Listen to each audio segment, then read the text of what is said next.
सभी सम्मानित अग्रज अनुसाथियों को विजय प्रकाश भारती विद्रोही का प्रेम भरा नमस्कार, नमस्ते, प्रणाम। मित्रों, आज इस वीडियो के माध्यम से मैं आप सभी से जुड़ने का प्रयत्न कर रहा हूं। इसका प्रमुख कारण राजस्थान के जालौर में घटित एक घटना है, जिसमें निम्न तबका कहे जाने वाले अनुसूचित जाति के एक बच्चे के द्वारा पानी के मटके को हाथ लगाने या यूँ कहें कि पानी के मटके से पानी पीने के कारण एक व्यक्ति विशेष द्वारा उसे इतना पीटा जाता है कि एक इलाज के दौरान उसकी मृत्यु हो जाती है। मन में सवाल उठता है जो मन को व्यथित कर जाता है और हृदय को द्रवित कर जाता है कि आज हम भारत की आज़ादी के 75वें वर्षगांठ के अवसर पर आज़ादी का अमृत महोत्सव मना रहे हैं और हमें हमारे संविधान द्वारा समानता का अवसर प्राप्त है। लेकिन ये बात तब बेईमानी हो जाती है जब ऐसी घटनाएं हृदय को विदीर्ण कर जाती है। भारत की आज़ादी के लगभग 24 वर्षों के बाद तत्कालीन परिस्थितियों को ओम प्रकाश वाल्मीकि जी ने अपनी एक कविता ठाकुर का कुआं में उकेरने का प्रयत्न किया। तत्कालीन समाज में जो निम्न तबका है उसकी स्थिति क्या है, उसकी हैसियत क्या है, वो उसमें बताते हैं कि चूल्हा मिट्टी का, मिट्टी तालाब की, तालाब ठाकुर का, भूख रोटी की, रोटी बाजरे की, बाजरा खेत का, खेत ठाकुर का, बैल ठाकुर का, हल ठाकुर का, हल की मूठ पर हथेली अपनी, फसल ठाकुर की। कुआं ठाकुर का, पानी ठाकुर का, खेत खलियान ठाकुर के, फिर अपना क्या, गांव, शहर, देश। इस सवाल उन्होंने उसमें उठाया। उसमें आज आज़ादी के 75 वर्षों के बाद और उस कविता के लिखने के लगभग 51 वर्षों के बाद मुझे ये कहने में गुरेज नहीं कि एक अंतरा और जोड़ना चाहिए उसमें। मिट्टी का मटका, मटके में पानी, पानी ठाकुर का। पहले तालाब और कुएं ठाकुर के हुआ करते थे, लेकिन अब मटके और बर्तन भी ठाकुर के हो गए हैं।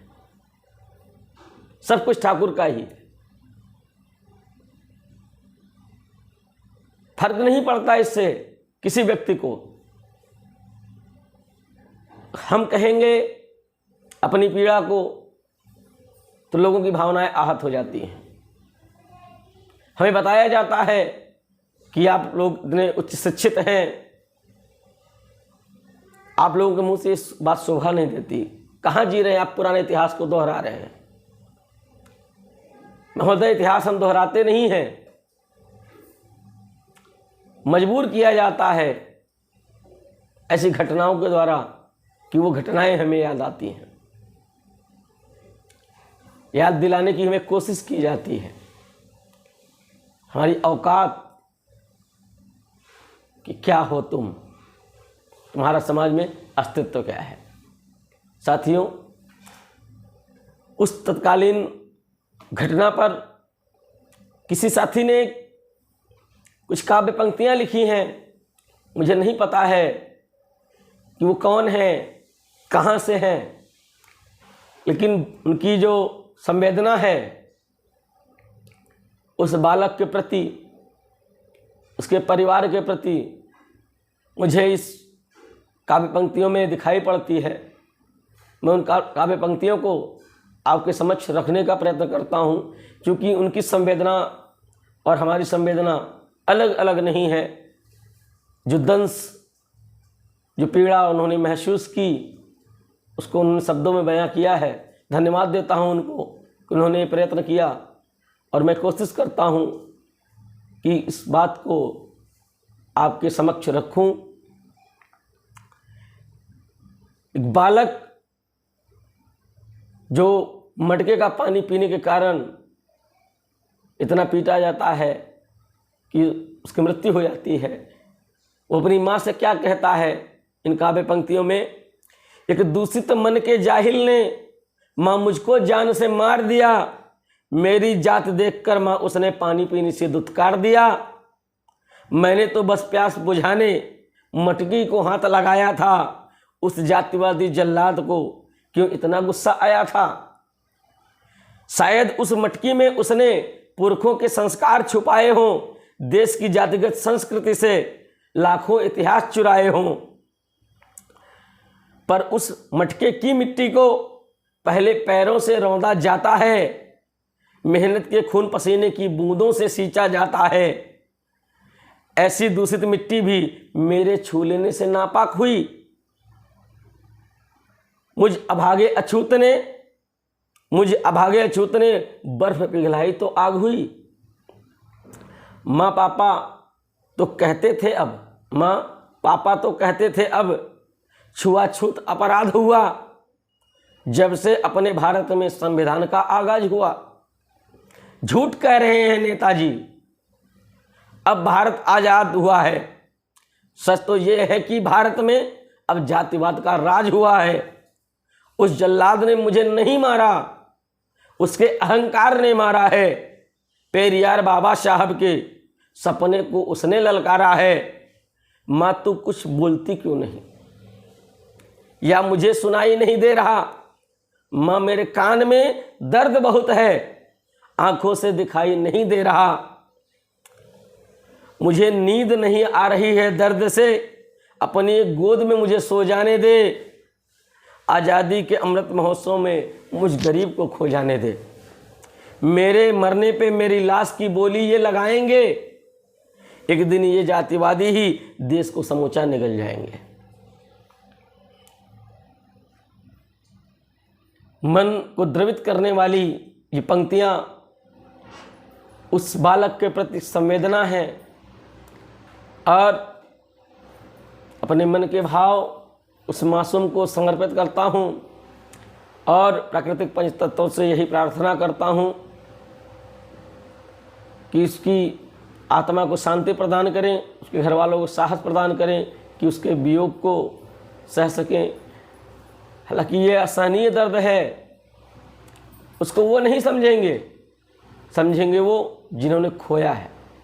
खोने का दर्द वही समझ सकता है जिसका अपना खोया हो। एक सवाल आप सभी सम्मानित प्रबुद्ध बुद्धिजीवी साथियों से है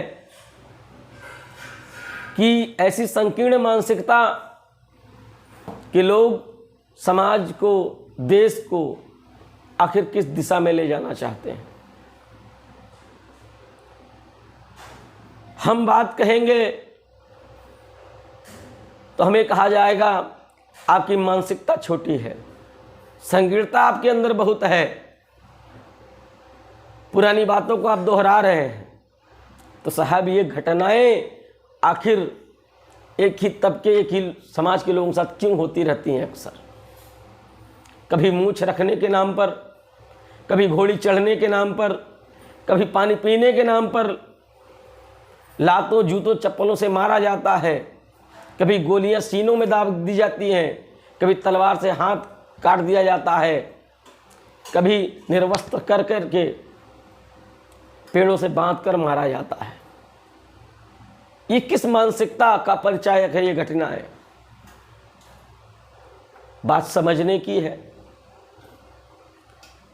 बात को समझ करके देश को एक नई दिशा और दशा देने की है। आखिर कब तक होती रहेंगी ये घटनाएं हमारे समाज में जो विष बो रही हैं हमारे जीवन में, हमारी समरसता को, हमारे प्रेम और सौहार्द को बिगाड़ने का कार्य कर रही हैं। संविधान ने सबको हक दिया है बराबरी का, मानते हैं, लेकिन आज जरूरत है लोगों की सोच को बदलने की।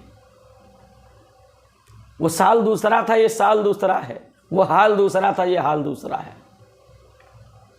रहे होंगे लोग गुलाम, रहे होंगे आप मालिक और शासक, लेकिन ये राजतंत्र नहीं है साहब, ये लोकतंत्र है। यहाँ पर जनता का शासन है। तो जनता के शासन में सबको समानता का अवसर प्राप्त है। तो कृपया आप सभी अपनी सोच को बदलिए, जिससे समाज बदल सके, समाज में सौहार्द और प्रेम का वातावरण बने और हमारे ये नौनिहाल पढ़ लिख करके देश में विदेश में हमारे देश का नाम रोशन करें और सुख समृद्धि प्राप्त करें।